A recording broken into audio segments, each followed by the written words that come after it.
नमस्कार दोस्तों, कैसे हैं आप सब। उम्मीद करता हूँ आप सब अपनी जगह अच्छे होंगे।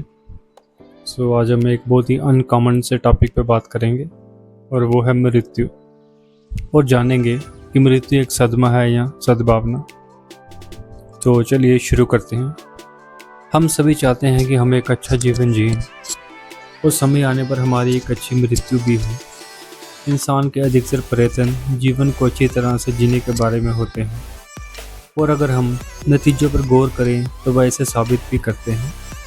मानव जाति ने अच्छा जीवन जीने के लिए बहुत कुछ किया है। पिछली किसी भी पीढ़ी की तुलना में आज हम अपना जीवन अधिक आरामदेह और सुविधाजनक बनाने में कामयाब रहे हैं। लेकिन जब मृत्यु की बात आती है तो यह तक नहीं कहा जा सकता कि हम इस मामले में किसी भी तरह अपने पूर्वजों से बेहतर हैं। ऐसे बहुत से तथ्य हैं जो बताते हैं कि इंसान जीवन को बेहतर ढंग से जीने में सफल तो रहा है, पर मरने में नहीं। इसका मूल कारण ये है कि हमने मृत्यु को कभी उतना महत्व नहीं दिया जितना जीवन को दिया है।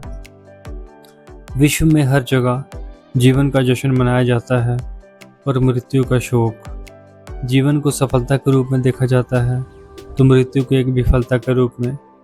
जीवन के लिए शोर है तो मृत्यु के लिए मौन। मृत्यु शब्द के उच्चारण मात्र से ही बातचीत के दौरान खामोशी छा जाती है। बच्चों को अक्सर सिखाया जाता है कि वह कभी इस शब्द को न बोलें, क्योंकि यह भय होता है कि इस शब्द के उच्चारण मात्र को ही यमराज अपने लिए निमंत्रण न समझ लें। ऐसा कहा जाता है कि लोग मृत्यु के बारे में ज़्यादा नहीं जानते क्योंकि वे जीवन के बारे में ही पर्याप्त रूप से नहीं जानते।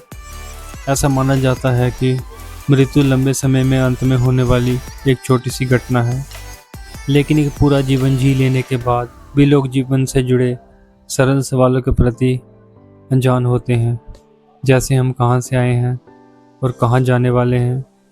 ऐसे में मृत्यु को लेकर भ्रम का होना स्वाभाविक है।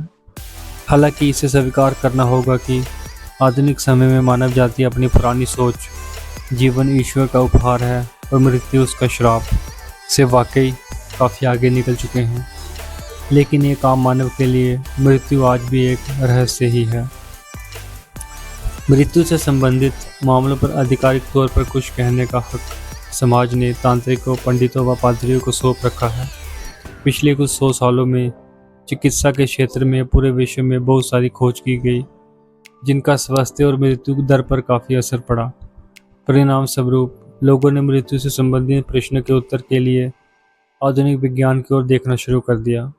इंसान की बढ़ती आसुत आयु और घटती शिशु मृत्यु दर को आधुनिक विज्ञान की सफलता के रूप में देखा गया। इस धरती पर 7.5 अरब की फलती फूलती आबादी से बेहतर आधुनिक चिकित्सा की सफलता की गवाही भला और क्या हो सकती है।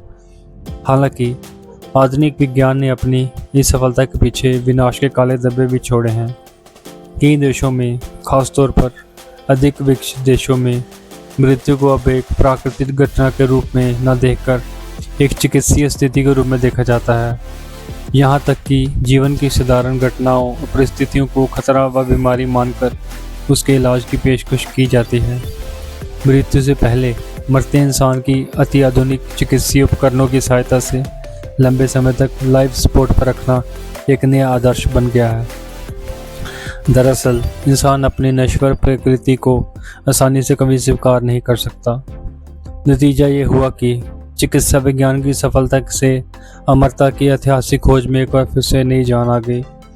आधुनिक विज्ञान के कंधों पर सवार होकर लोगों ने अब यह सोचना शुरू कर दिया कि मृत्यु को टाला नहीं जा सकता। विज्ञान ने लोगों को यह सोचने के लिए प्रोत्साहित किया कि मृत्यु सिर्फ एक बीमारी जैसा है जिसका इलाज ढूंढा जा सकता है। लोगों को लगने लगा कि सफ़ेद कोट पहने हमारे खोजकर्ता हमारे जीते जी कोई ना वो उपाय ज़रूर ढूंढ लेंगे। आज हम उस स्थिति को बेहतर समझ है जहां जैविक रूप से जीवन समाप्त होता है और मृत्यु शुरू होती है। मनोविज्ञान ने क्षेत्र में बहुत अधिक तरक्की की है, लेकिन ज़्यादा गहरे सवाल जैसे जीवन या मृत्यु कैसे घटित होते हैं आज भी काफ़ी हद तक अनसुलझे हैं। वैज्ञानिकों का जीवन के प्रति दृष्टिकोण कुछ वैसा ही है जैसे कुछ नेत्रहीन लोगों ने एक हाथी के अलग अलग अंग को छूकर उस हाथी के बारे में राय बताने की कोशिश की थी। दुर्भाग्यवश विज्ञान की पहुंच दो सीमा रेखाओं के बीच में है। यहाँ से जीवन का निर्माण शुरू होता है और यहाँ शरीर खत्म होता है। विज्ञान इस सद्भावना को स्वीकार तक नहीं करता कि जीवन से पहले या मृत्यु के बाद भी कुछ हो सकता है। एक अनदेखी शक्ति यूं ही अचानक जीवन को कुछ समय के लिए शुरू कर देती है और फिर यूं ही उसे अचानक ख़त्म कर देती है। आखिर क्यों? लेकिन विज्ञान तो शरीर के ख़त्म होने के साथ ही थम जाता है।